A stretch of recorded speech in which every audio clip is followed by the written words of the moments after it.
Hi guys, Alan and Shailesh. Hi again. Because we met today already. Yes. Okay. Is everyone here?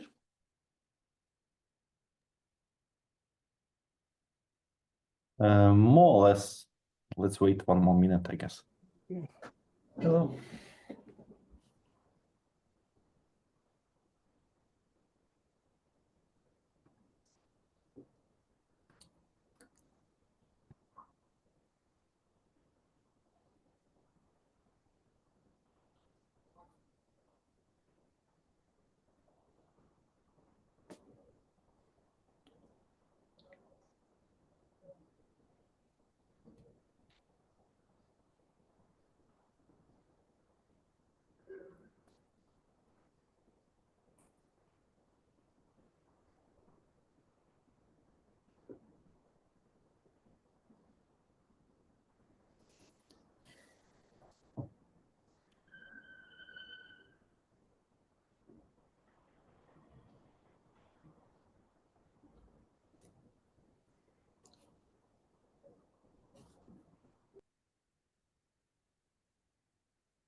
Okay, maybe shall we start?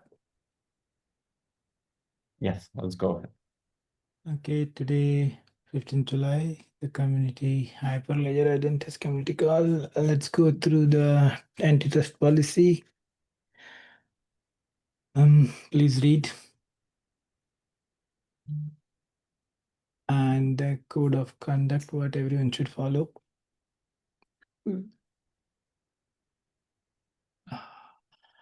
What are the updates today? What we have?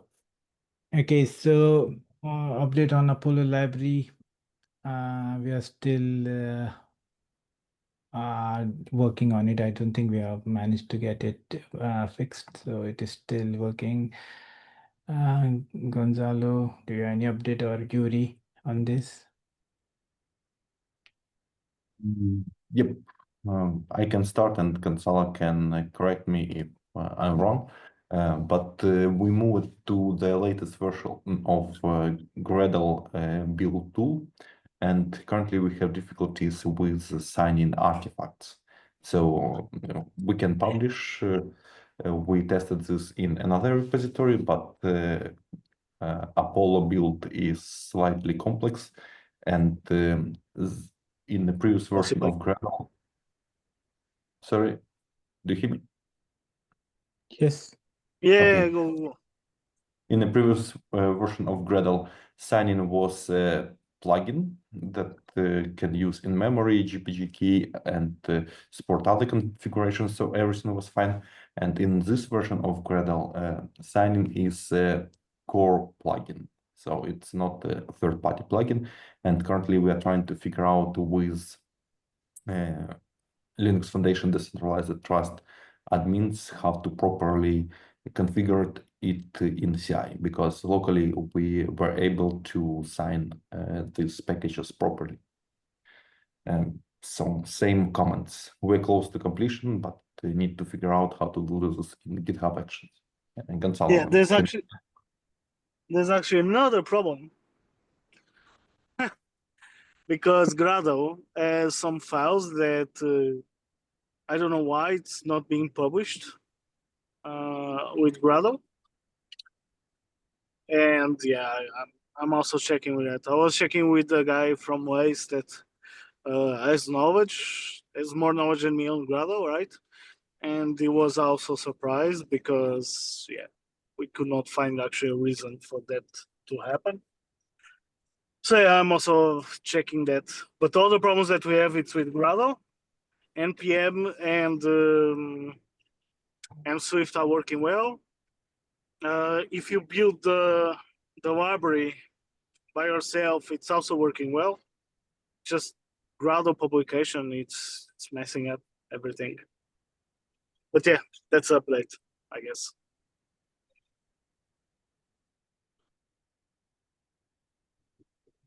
Okay, the next update.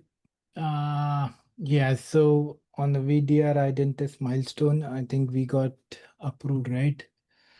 So yes, so we have two approvals. So that is a good teamwork for everyone working on VDR. So yes, that's what we want to share with the community.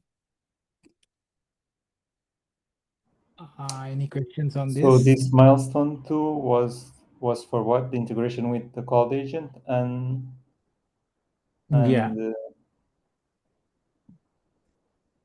and database. Okay. So we still don't have a release version of this cloud agent, right? I don't know much update on that. No, we don't have, but I guess we can do this over this week. It's not a big deal. Okay. Should we do it before the release of Apollo, or should we plan a release? It's not related tasks, but I expect that we might spend some time on publishing HTTP client for the cloud agents. Okay. We build the Kotlin HTTP client based on OpenAPI specification, and I need to spend a couple of hours to migrate it to the new Maven central endpoints as well. Nice. And so the next milestone is the integration with Cardano, and after that is just presentations and workshops, right? The last one. Yep. Yeah, okay. Documentations and such. Yeah.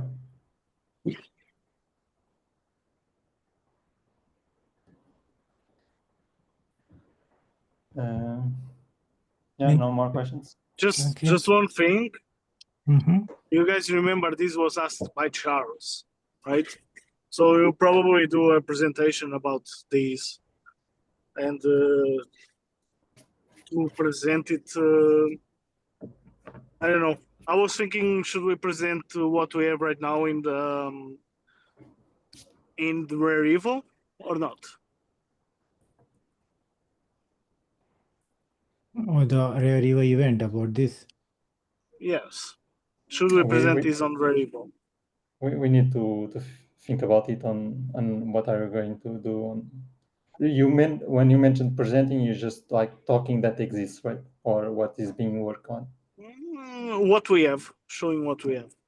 Okay. I mean real demo, like kind of. Is that what you mean, Gonzalo? More or less, we can demo it well, right? And we can show how it worked. Okay.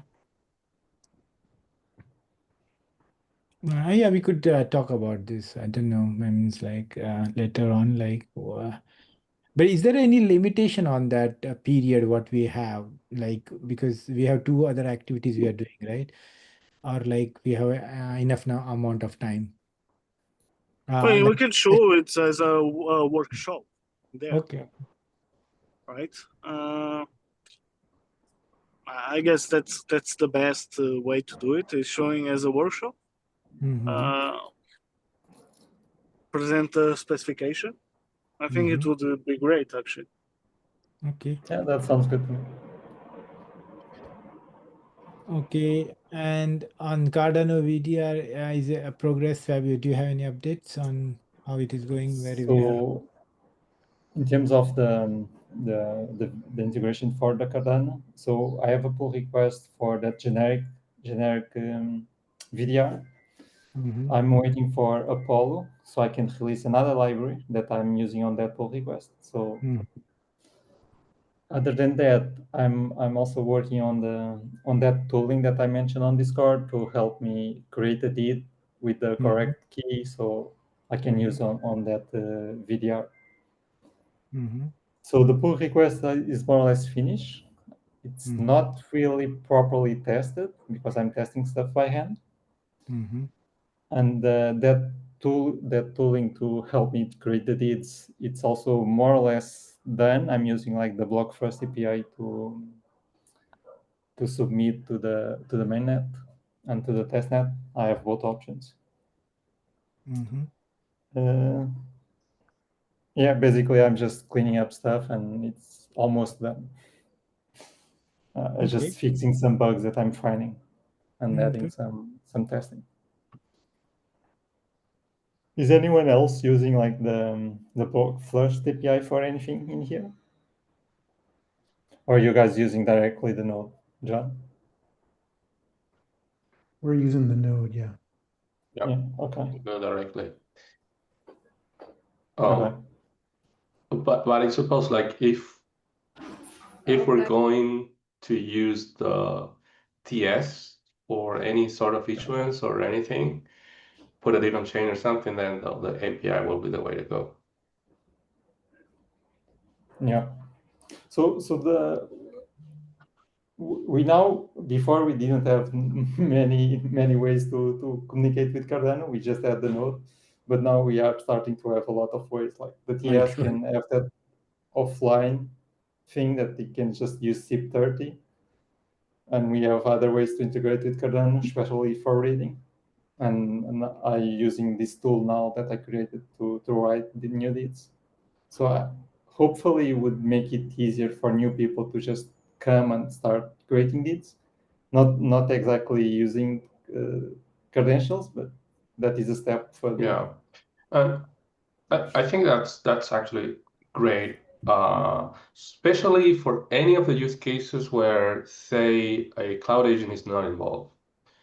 Because right now I confirmed that we can use the cloud agent to resolve deeds, because we needed to resolve deeds from short form into the whole big document, and you cannot do that alone in the SDK. But I did like the whole thing of adding a castor, resolver dynamically when we load the SDK, and that connects to the cloud agent to resolve the short data and return back to the document, and that worked, and that worked very well. So, but that requires you having access to a cloud agent. So if we're trying offline first and say, okay, thinking just from the perspective of we are just the edge client and for this interaction, then yes, absolutely having block frost API or something for read or any other way to read, resolve dates and all that. It's great. Yeah. Yeah, that's the progress. Any other questions?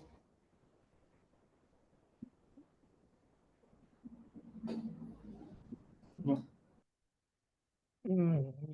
And I think there was Yuri. What we have a technical writer, right, for the improvement of documentation. So we wanted like if community has any feedback on the documentation and what can be improved. Yep, as you know, we're currently keeping an eye on the documentation portal, and from time to time you share with us particular feedback about how it can be improved. And under IAG company, we have technical writer departments, and we have opportunity to ask them to conduct health review of our documentation portal and give us some recommendation.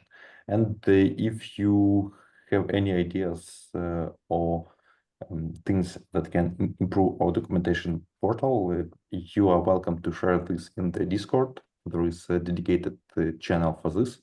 So together we will define some improvement plan for documentation portal and make it more useful for all of us. Cool. Yeah. Well, the only improvements there are a few things that are not documented yet, especially the latest stuff. But there's some, I think, very old examples, which is the first thing, like the quick start guide and all that. I think all those are getting a little bit updated now with the latest releases. So updating those will be the first thing to work on, I guess. Regarding LACE, I don't know how it's going to be documented because LACE is going to use Identus components. And as far as I know, based on LACE roadmap, they're going to make public their repository with React Native code and 3 target platforms approximately in half a year. And probably somewhere in LACE documentation portal, together with some reference links in the Identus, we will add more documentation about LACE and React Native integration. Cool. So not right now, later. Okay.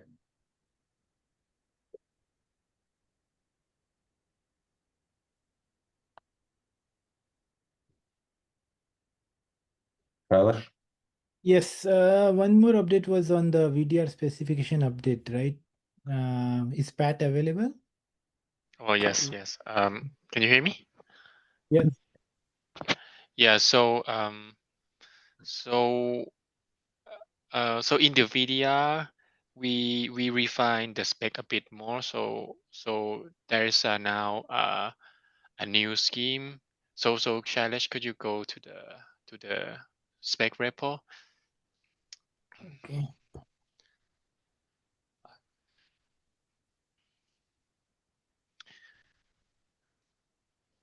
Yeah. So basically, what this URL does. So when you create something or update something in the VDR, you will get the URL back that you can use to locate the resource, right? So right now we have implement a new URL scheme that when you use this URL scheme to resolve the VDR, any VDR instance, you will get back the same data, because you cannot do that with like HTTP or any or the traditional scheme. Yeah, maybe could you scroll to the very bottom? Yeah, no, this one. 6 point. The it's about reading data. This? No, go up. Section 6 point something. Okay, this is 7. 6.3. Yeah, reading, the reading part. Here, 6.3.2. Yeah. So this is a new section describing the new scheme, and we have some kind of a provisional YANA scheme. So if you go down to the very bottom, there's a appendix section. Bottom. Yep, at the very bottom. So here we kind of come up with our own scheme, and yeah, yep, that's all, I guess. And this change is already available in the pull request. I just need to merge that, and in the next release we would have this update. Good. But can you share the reason why are we introducing this change? Just to let other guys know. Oh, okay, why. okay. So yeah, so let's go. Shailesh, can you go to the spec, and then we have the example URL, right? So I think about section 7. Section 7.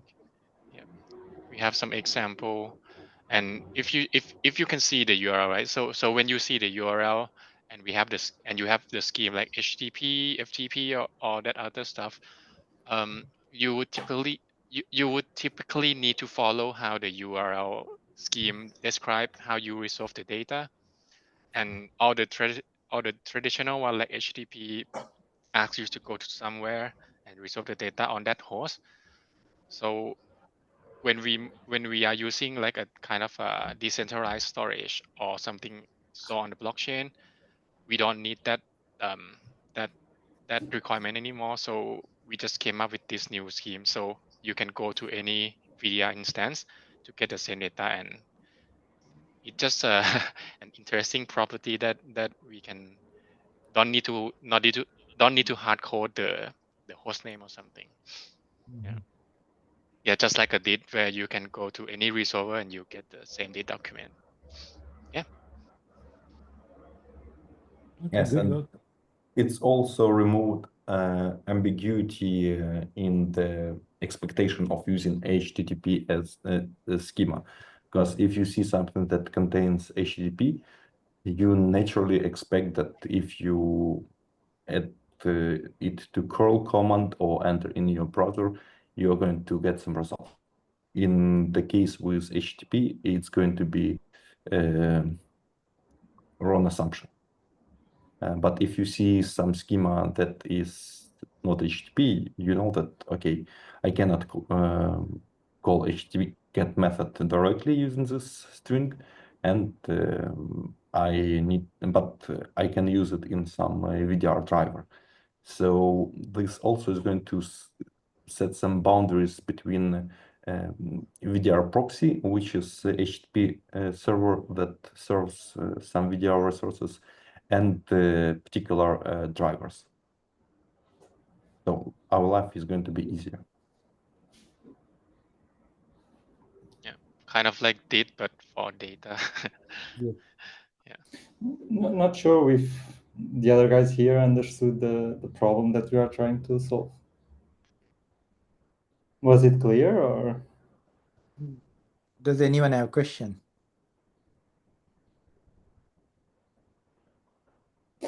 Because just to give a little bit more context for the ones that are maybe seeing the recording.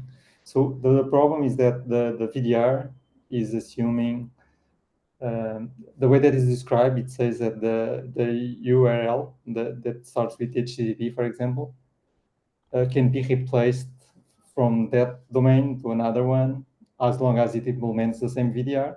Since for example, if they are going to fetch the data from the blockchain, the domain there doesn't matter, as long as it has the same instance of the same software with the same drivers, families. And since the HTTP protocol is already well defined, you would not assume that you can just replace it. So we wanted to have another protocol, let's say, defined, that would explain that a little bit better. But that comes with a problem. But for example, if you have a database as a driver, that may no longer make much sense, because you will not be able to replace the VDR without having the connection to the same database. Does that make sense, or should we define it? So let me see. So the VDR is protocol agnostic, right? As long as can, it's basically, it has to know, the driver is the one that really cares how to access the data. And the URL is just a description of where, how to get to that data, what's that, the metadata of that data that we can use to verify the content. Yeah. But in the URL itself, the protocol that is used is it relevant? It's not relevant. It's because how does the library parse that URL basically? Yeah, it's Depends. not relevant because it all depends on the URL manager. So if you have the Right. proper URL manager for that, you are pitching. It should work. Right. Not a problem. So Yeah, but so what's the problem? If we have a URL manager, which it takes care of parsing the whatever URL, and as long as it matches and knows how to deal with that type of protocol, it's good.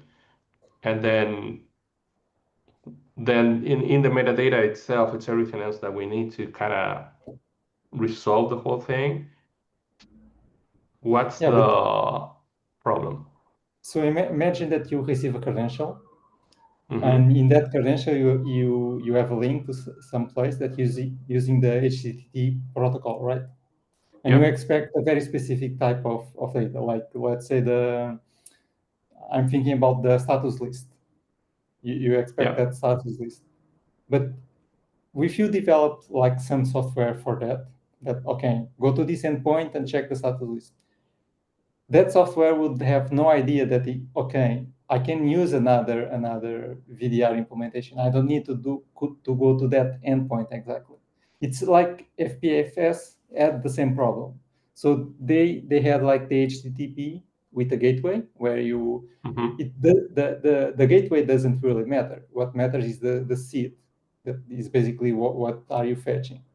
And they did the same thing. They also tried to, so they support both. They have like the APFS // Yeah. or they could just use the HTTP gateway. So we are trying to do the same thing. We want to have both as a possibility. Okay, but so this other software that doesn't have any context of what the VDR is doing or anything like that. What's the expectation of how that software will deal with it? Because as far as I understand, every time you want to interface with the VDR, you have to use the library. So you need to have that context, or at least be aided by the library to do anything, right? Or you say, okay, so you're saying, so maybe in a credential, your status list will be available through the VDR, and that's the problem, because it's not like easily accessible by other software, right? That tries to connect to or resolve that credential or kind of deal with that credential. So, okay, so you're trying to expose the VDR through, a gateway or something that is implicit in the protocol. Is that it? Yeah, exactly.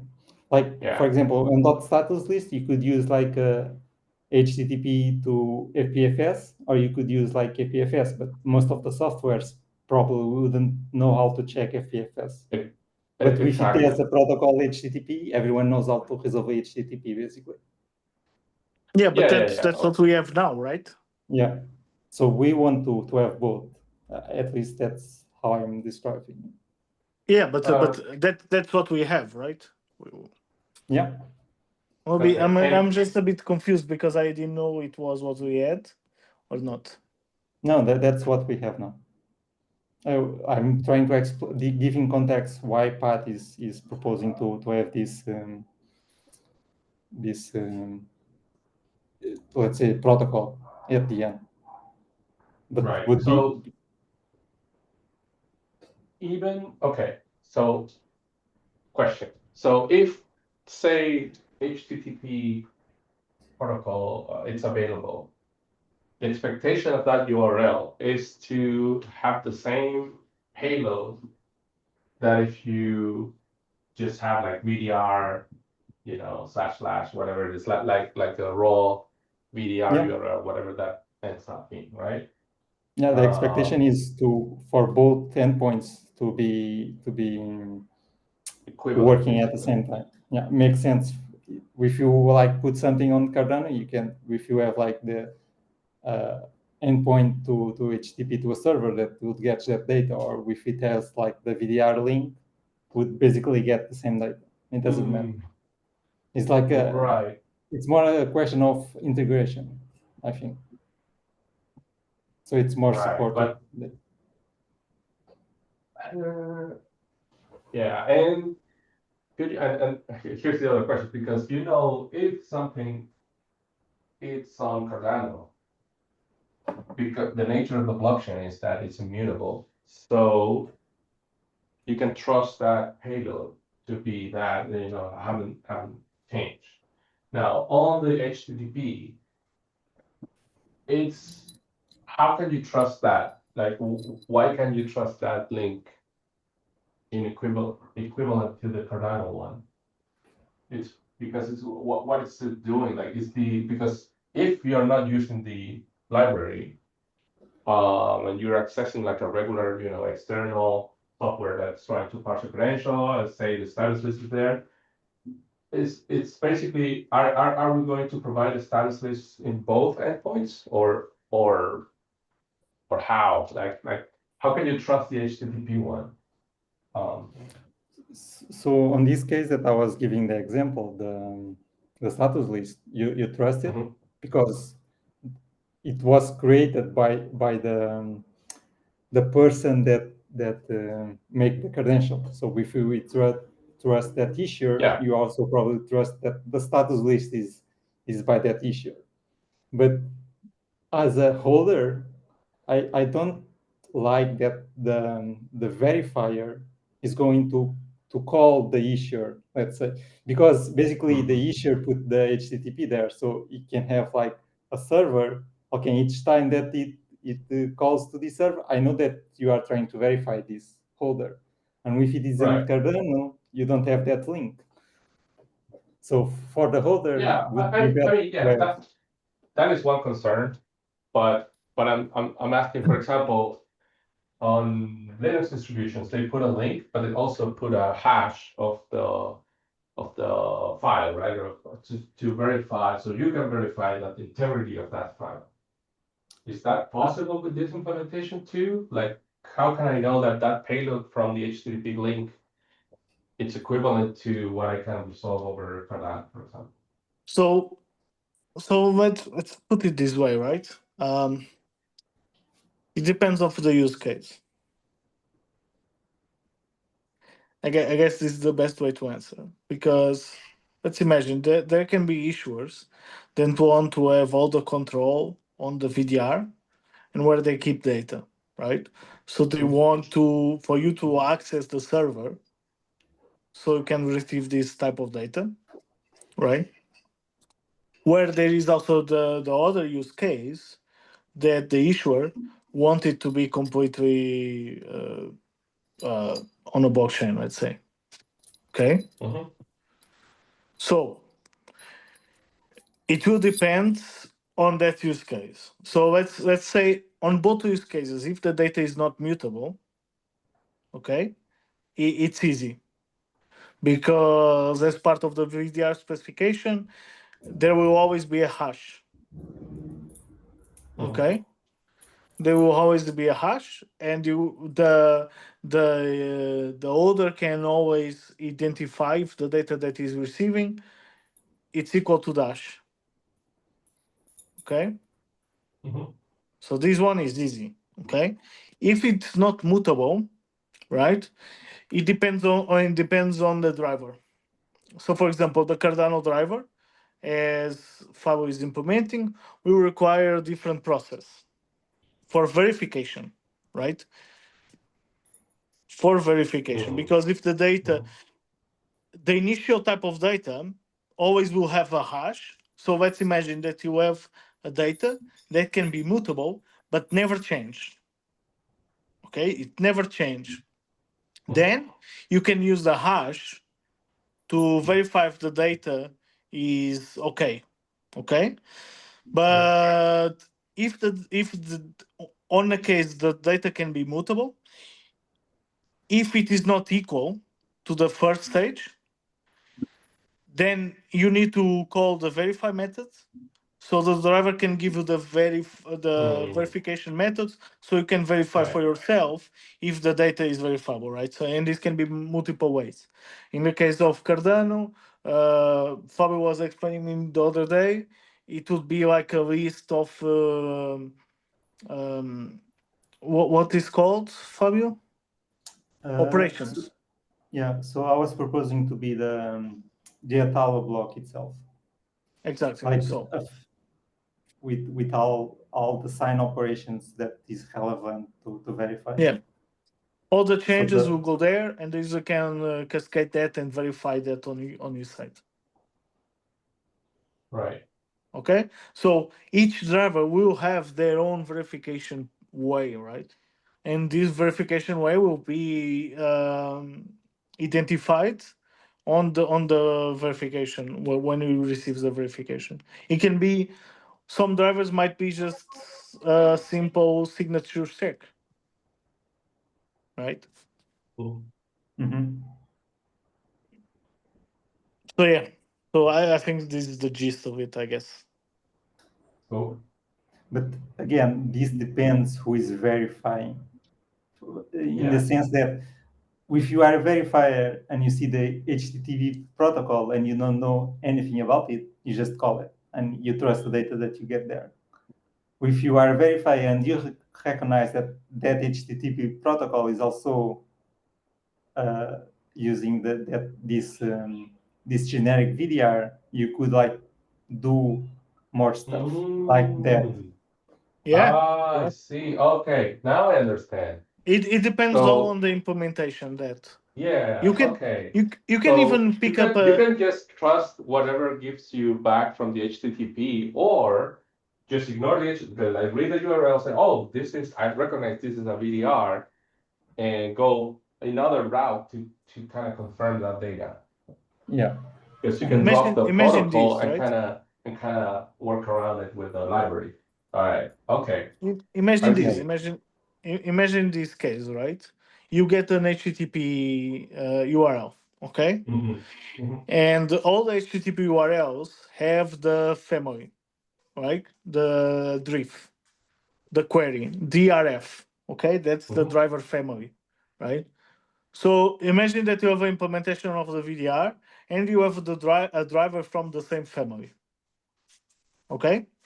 Yeah. You don't need to request that data from the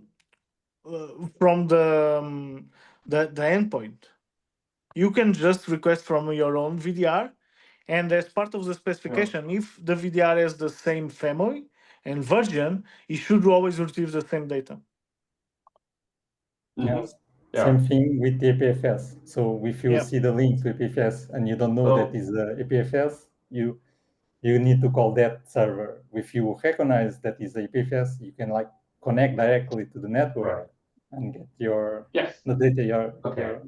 I see, and that's why the VDR will live like closely with the Cloud Agent, because Cloud Agent has the Prism node and Cardano by extension. So Cloud Agent could be its own verifier of any VDR URL. Yeah. Even for other credentials, whatever. If someone is present your credential and there's a status list from there, it could, now it's only a implementation decision. Now it's on the Cloud Agent saying, oh, whatever you have to deal with it, if it recognizes as a VDR URL, just try that by default instead of just blindly resolving the status list. So one thing that the Cloud Agent could be updated with, if it has the whole, the whole VDR library. And then everyone else is basically kind of about that. Okay, I see. That's great. That's now I think I understand better how this all works. So everyone could be its own VDR verifier. Yeah. Or rely on somebody else. Yeah. Yeah, you can anyone can be a verifier. If you have the Right. proper implementation, anyone can be a verifier. Right, and especially when you have a blockchain as the storage versus private databases and all that. But even in those contexts, it's doable. But I think, okay, so it's agnostic to the data that you want to save, right? And is this reasonable, like to store data on the blockchain, or it's just to store the metadata, say the hashes of the data or something like that, which is a lot smaller payload? Is that an abstraction in there, or the actual data goes into the ledger? So on the case, if it is not a database, right? Because it can be a database. Let's say if it is the case of Cardano, right? Yeah. It depends on the logic of the driver, right? Yeah. Let's say I don't know what Fabio choose, right? But probably Fabio could choose two ways of doing this. He could, if the data is too big, Fabio can say separate the data in multiple chunks and they will go in multiple transactions. Okay, and they will have Fabio will have like a way of updating that and stuff, right? This is not, I guess, this is not the way that is going to be done. Fabio can correct me, but I think if the data is too big, it will throw an error that the data cannot be stored in there. Yeah. Okay. So it needs to be, there's a limit to what you can put. Yeah, but that depends on the driver, right? That's the driver implementation. Right. Okay. Okay. So I can talk a little bit more about it. So Go on. For Cardano, what we decided is like we can sort anything, but the way that we encode, for this VDR, we are only storing bytes and replacing those bytes.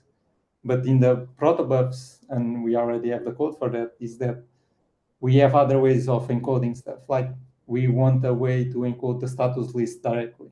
And when you modify, you flip just the byte of the status list that you want. You don't need to upload the whole.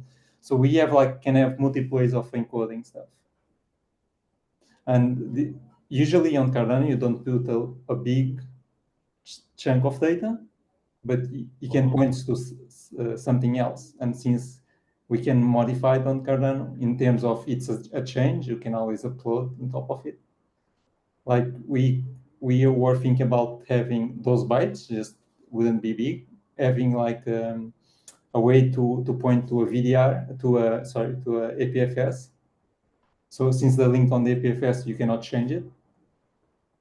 We could like point to a object on APFS, and when you upload the new object to APFS, and you change that link on Cardano. And for the status list, we would have another way to encode the status list to resolve that problem of calling home again.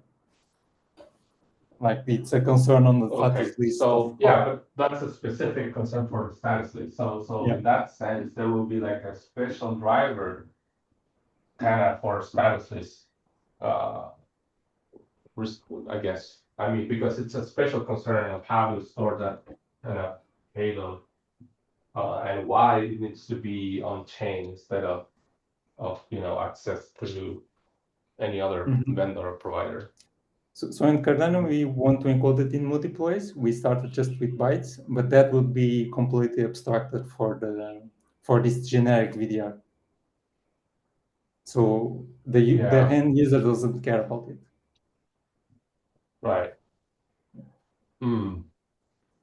But okay, so I mean, this is open, so anyone could implement their own driver on Cardano, whatever they need. So could be IPFS under the hood, and then just storing the signatures and the hashes on Cardano.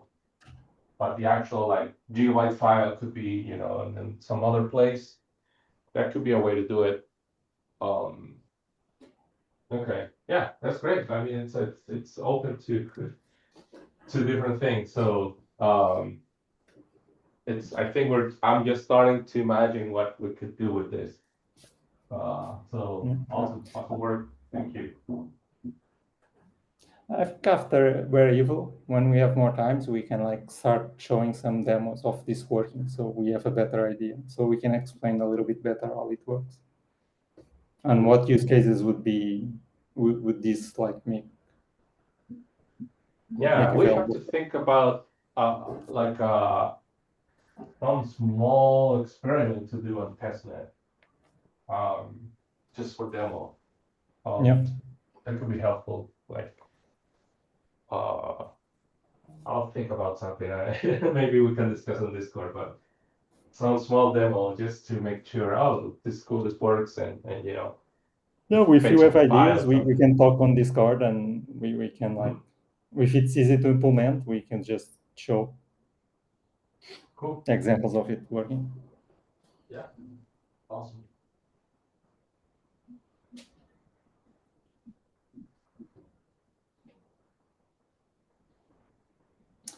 Any other topics that we should discuss? No, any other question and answers? I don't know if you guys want to discuss the proposal that we were going to do to have a deterministic ID from a non-unique key for less. Do you want to discuss it here or not?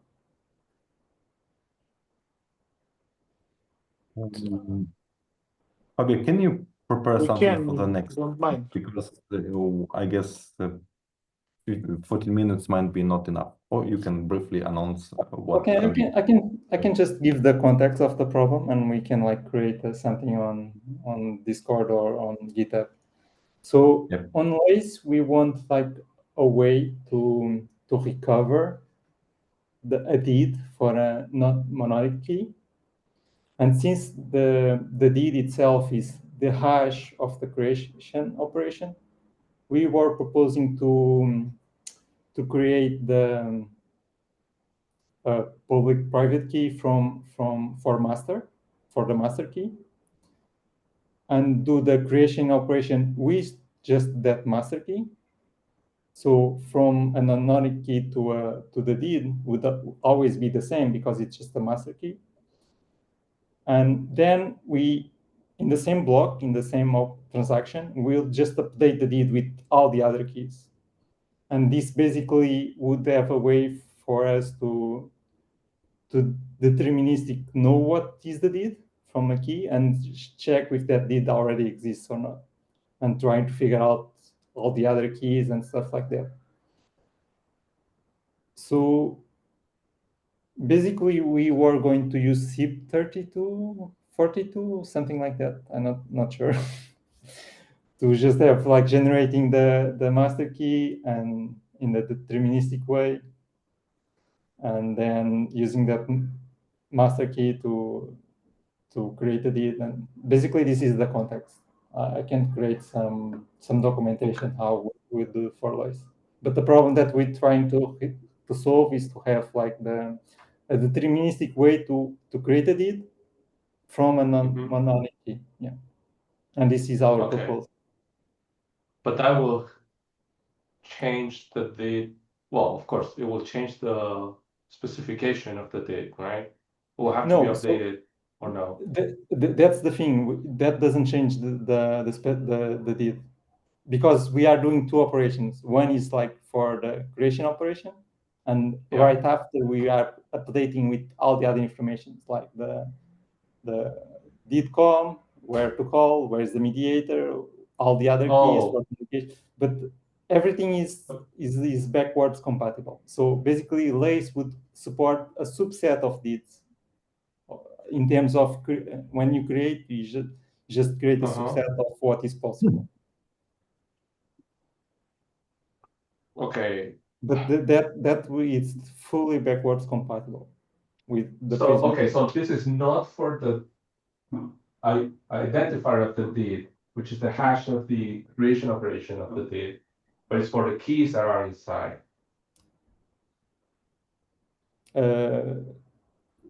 So it's a way to deterministic have always the same deed. Yeah, but it comes from a. Okay, so let's back it up. So when you create a deed, we create a set of keys right now, right?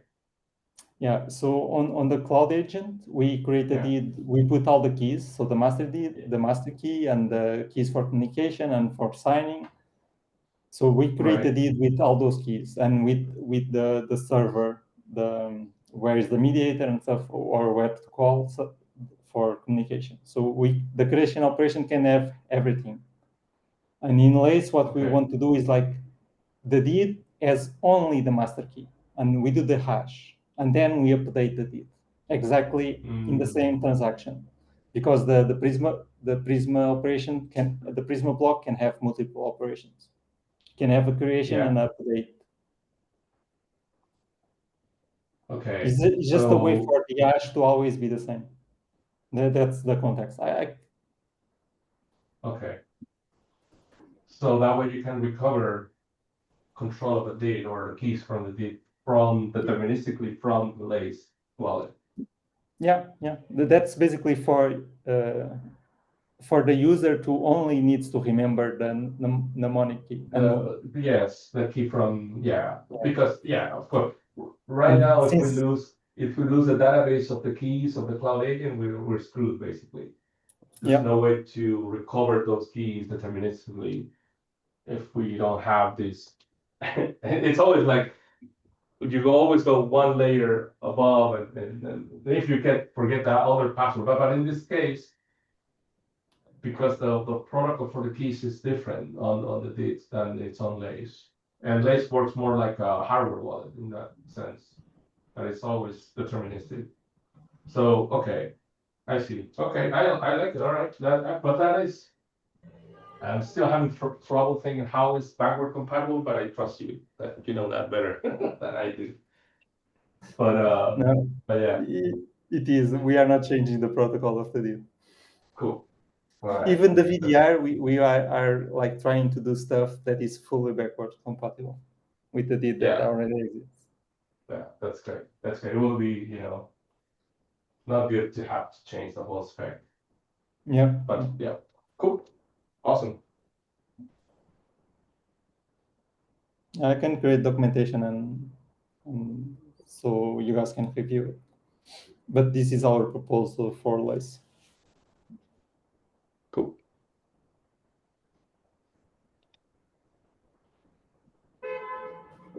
Any other questions? No.